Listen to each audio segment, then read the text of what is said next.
Lately, TikTok has been constantly pushing new and sometimes pretty strange health trends. And if in the past these ideas came from Hollywood and slowly made their way into mainstream culture, now it works another way around. First, a viral video, then discussion, then glossy magazines pick it up, and suddenly it becomes the new normal in self-care. The speed at which these trends gain popularity tells us something. People are genuinely interested in them and willing to try them on themselves. So, today we are going to break down some of the most unusual and most talked about trends and try to understand what's actually behind them. One of the most unexpected trends in recent months is the use of LED therapy, not just for facial skin, but for the intimate area. And this idea has already gone beyond TikTok. It's now being discussed in major glossy magazines like Harper's Bazaar, where light therapy is presented as the next step in body care. The logic behind it is very simple. It's based on a familiar technology. Red and infrared light are already used in cosmetology to stimulate collagen production, improve microcirculation, and support tissue repair. These effects are actually studied and applied, for example, in dermatology or in post-procedure recovery. But then the idea gets extended. If light works on your face, it must also be able to rejuvenate other parts of your body. And that's how the trend of LED therapy for the vaginal area appears, with claims of improved tissue tone, better circulation, and even increased sensitivity. On the surface, it sounds like a logical extension of an existing technology. But if we look deeper, the evidence base here is much more weaker. Most of the claims rely on small-scale studies. For example, there is a device called the V-Fit Gold, which manufacturers claim is significantly more powerful than standard LED masks and specifically designed for vaginal tissues. At the same time, even in a professional setting, this procedure is not completely safe. Potential side effects may include skin irritation, itching, dryness, and even risk of eye damage if proper eye protection isn't used. There are also limitations, for example, for people who are using medication that increases light sensitivity. On TikTok, this is presented as a simple and almost universal solution, but in reality, it's a much more complex story with medical limitations and the need for proper consultation with a healthcare practitioner. I honestly love breaking down trends like this, looking at how they start, why they become popular, and what's actually behind them. So, let me know in the comments which TikTok trends you would like to discuss in my next video, and subscribe to the channel if you haven't done so. Now, alongside all these body-focused trends, another one has appeared on TikTok. At this time, this trend appeared at the intersection of sports and neuroscience. It's something called Nike Mind sneakers that are presented not just as a shoe, but as a tool to improve focus and help you get into a flow state. The idea sounds pretty simple and pretty futuristic, I must say. The soles of these sneakers have built-in structures that, according to the brand, stimulate the foot while you are moving. The claim is that this increases sensory feedback, helping you feel your body better, get less irritated and distracted, and concentrate more deeply on what you are doing at the moment. At a conceptual level, this sounds logical. The connection between the body and the brain is real. And in sports, people have been talking for a long time about the importance of sensory awareness, but then the usual pattern starts to appear. A complex idea from neuroscience gets turned into a simple product with a clear promise. Just put this on and you'll become more focused, more present, and more productive. And what's especially telling is that even in the materials discussing these sneakers, not everyone understands how they really work and whether they do work at all. For example, In a coverage by the athletic, players and even a coach admitted that they don't fully understand the science behind those sneakers, and they are not sure whether they do really work. They were simply told that these shoes might help with focus, so they decided to try them. Because who knows, maybe it's gonna help and give better focus and more concentration. And that reveals an important detail. In professional sports, things like this are considered to be an experiment, but in mainstream culture, they are presented as a ready-made solutions. And in the end, we see the same pattern again. There is a real idea, the connection between the body and the brain. There is a technology trying to build on that idea, and then marketing steps in and turns everything into a universal tool for focus and productivity. Even though, in reality, if there is any effect at all, it's much more complex and definitely not something that comes down to a single pair of shoes. When Kylie Jenner posts something on TikTok, a product, it instantly becomes a new trend. And this is what happened with cutting jelly. On TikTok, it's presented almost like a Korean secret to staying slim. Creators show colorful jelly in tubes and claim that it helped them lose their appetite, get rid of food noise, and even achieve a more defined look. Sometimes it goes even further. You'll hear things like, this is why Asians eat a lot of rice and don't gain weight, or that in Korea, this is basically an alternative to Ozempic. The product itself looks pretty harmless. A fruit-based gel with ingredients like chia seeds, kombucha, which has long been marketed as a carb blocker. I looked into what doctors actually say about that.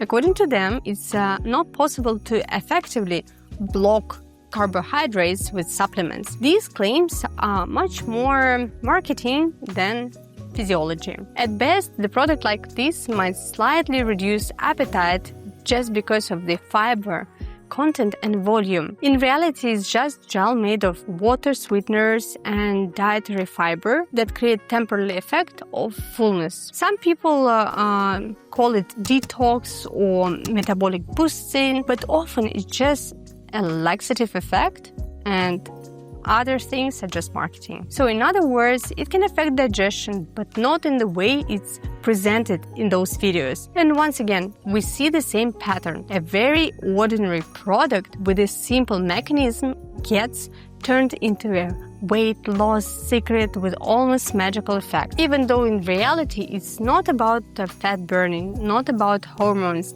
and not about any unique biological processes. It's about very basic things that have simply been repackaged for TikTok. One of the most strangest and honestly most concerning trends currently gaining popularity on TikTok is a so-called trend Bonesmashing. The idea sounds simple, but also pretty alarming. People intentionally apply force to the bones of their face, tapping their cheekbones, jaws, or chin with hard objects, not just fingers. Sometimes you can find videos where people do it with hammers to change their facial structure. This trend comes from the look smashing subculture, a movement where physical appearance is seen as a key factor for success. Within that space, there is even distinction between soft methods like skincare and fitness and hard methods, more extreme, like the one I'm telling you about. Bonesmashing for sure is a hard method because its goal is literally to change the structure of the bones in your face. What's interesting is that this idea is often backed by a kind of pseudo-scientific explanation. Supporters refer to something called Wolff's Law, a real concept in medicine which states that bones can adapt to mechanical stress and become stronger over time. But the problem is that this principle is being misused here. Yes, bones do respond to stress, but that doesn't mean hitting your face gonna change the way how you look. Medical professionals are very clear on that. In this context, a real scientific idea is being distorted and pushed to an extreme. In reality, you cannot change your facial structure this way, and more importantly, it can be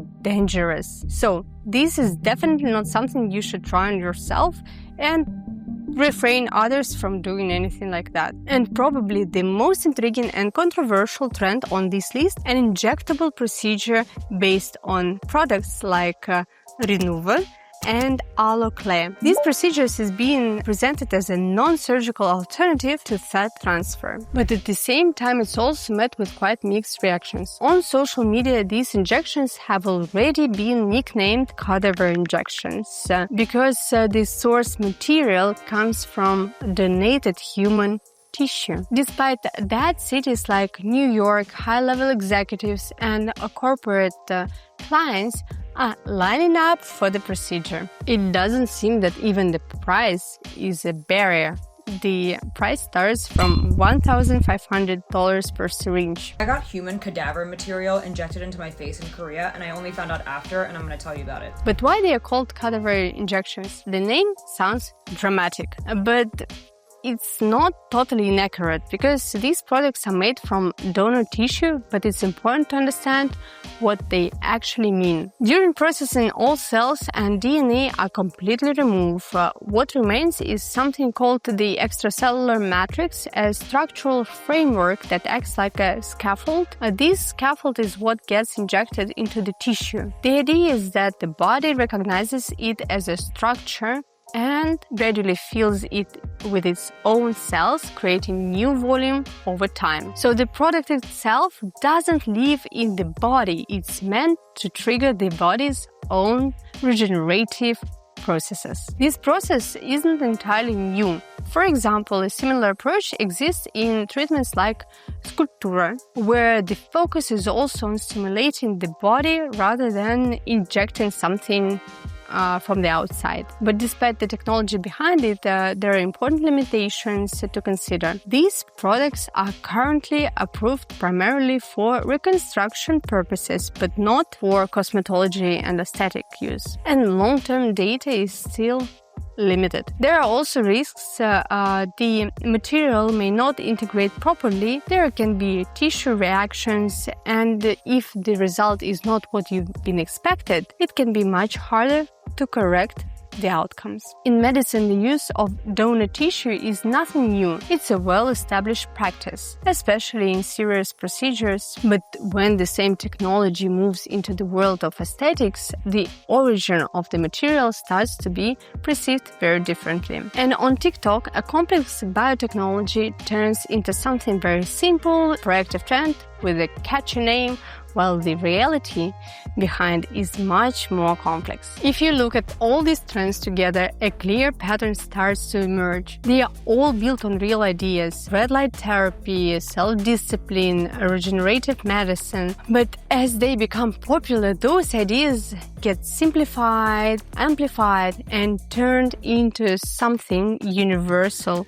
for everyone. TikTok doesn't create new technologies. It changes the way how we think about them. It makes them faster, more visually appealing, and more accessible. But in the process, context gets lost, and sometimes common sense. And maybe the most important question to ask yourself every time you see a new revolutionary trend appearing on TikTok, whether this trend is actually new or just an old idea in a new package. As for me, I think I'll go and scroll through TikTok a bit more and look for another trends that we're gonna discuss in the next videos. And that's your cut for today.